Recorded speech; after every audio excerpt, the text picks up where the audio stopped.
नमस्कार। अभी 2-3 दिन पहले केंद्र सरकार ने सीए का कानून पास किया था। कल मैंने एक प्रेस कॉन्फ्रेंस करके ये समझाया कि सीए कैसे देश के लिए बेहद खतरनाक कानून है और इसे वापस लिया जाना चाहिए। आज सुबह माननीय गृह मंत्री श्री अमित शाह जी ने, जो कल मैंने प्रेस कॉन्फ्रेंस की थी, उसके ऊपर उन्होंने बयान जारी किया है। उसी का जवाब देने के लिए मैं आज आपसे मुखातिब हो रहा हूं। मैंने उनका बयान सुना, माननीय गृह मंत्री जी का। अपने पूरे बयान में जो प्रश्न मैंने कल उठाए थे, उसका किसी भी एक भी प्रश्न का उन्होंने जवाब नहीं दिया। उन्होंने केवल मुझे गाली गलौज किया है, केजरीवाल भ्रष्ट है, केजरीवाल ये है, केजरीवाल ऐसा है, केजरीवाल वैसा है। मुझे छोड़ दीजिए, मैं इंपॉर्टेंट नहीं हूं, देश इंपॉर्टेंट है। देश के 140 करोड़ लोग इंपॉर्टेंट हैं, उनकी बात करते हैं। मैं आपसे पूछना चाहता हूं कि आज हम पूरा देश मिलके, सारी सरकारें मिलके अपने देश के बच्चों को रोजगार देने में असमर्थ हैं। जो इतनी भारी संख्या में बाहर से आप पाकिस्तान, बांग्लादेश के लोगों को हमारे देश में लाके बसाना चाहते हो, उनको नौकरियां कहां से दोगे? उनके लिए नौकरियां कहां से आएंगी? पहले अपने बच्चों के लिए तो नौकरी का इंतजाम कर लो। ये मेरा कल मूल प्रश्न था। उनके लिए घर कहां से आएंगे जो आप इतनी बड़ी संख्या में पाकिस्तान से, बांग्लादेश से लोगों को लाके अपने देश में बसाना चाहते हो, माइग्रेशन करवाना चाहते हो? वो उनके लिए घर, उनके लिए नौकरियां, उनके लिए संसाधन कहां से आएंगे? अपने देश में इतनी गरीबी है, अपने देश में ऑलरेडी लोगों के पास नौकरियां नहीं है, घर नहीं है, उनको कहां से लाके बसाओगे? आजादी के बाद काफी बड़े स्तर के ऊपर माइग्रेशन हुआ था। बहुत सारे लोग भारत से पाकिस्तान और बांग्लादेश गए थे और बहुत सारे लोग वहां से इधर आए थे। अब जो ये माइग्रेशन इस सीए की वजह से होने वाला है, ये उससे कहीं ज्यादा बड़ा माइग्रेशन होने वाला है। पाकिस्तान, बांग्लादेश, अफगानिस्तान, इनका कहना है कि सीए के तहत इनके अल्पसंख्यक जो हैं, वो अगर भारत में आके रहना चाहेंगे तो उन्हें उस बात की मंजूरी दी जाएगी, उन्हें हमारे भारत की नागरिकता दे दी जाएगी। इन तीनों देशों में मिलाके लगभग 2.5 से 3 करोड़ अल्पसंख्यक रहते हैं। पाकिस्तान, बांग्लादेश और अफगानिस्तान में मिलाके लगभग 2.5 से 3 करोड़ अल्पसंख्यक रहते हैं। वहां बहुत गरीबी है, उनके पास रोजगार नहीं है। भारत में आना और भारत की नागरिकता मिलना उनके लिए तो बहुत बड़े सपने की तरह है। और अगर हमने भारत के दरवाजे खोल दिए, इतनी बड़ी संख्या में लोग आने वाले हैं जिसकी हम कल्पना भी नहीं कर सकते। इन 2.5-3 करोड़ लोगों में से अगर 1-1.5 करोड़ लोग भी आ गए तो कहां बसाया जाएगा उनको? क्या करेंगे उनका? ये मेरा प्रश्न था माननीय गृह मंत्री जी, जिसका जवाब आपने नहीं दिया। आपका यह कहना है कि 2014 से पहले के लोगों को, जो आ चुके 2014 से पहले, उनको बसाया जाएगा। मैं आपसे पूछना चाहता हूं, 2014 के बाद आना बंद हो गया? 2014 के बाद भी आ रहे हैं, अभी तक आ रहे हैं, रोज आ रहे हैं।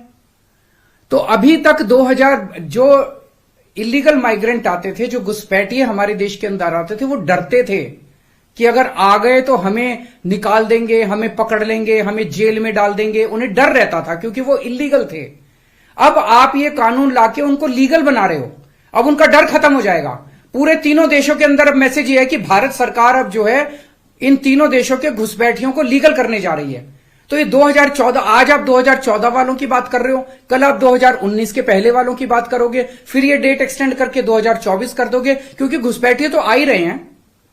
आपने रोहिंग्यों की बात की, ये तो आप ही के टाइम में आए थे, ये तो 2014 के बाद आए हैं सारे रोहिंग्ये। कैसे आए? ये आपकी मिली भगत से आए कि आपकी नाकामी की वजह से आए?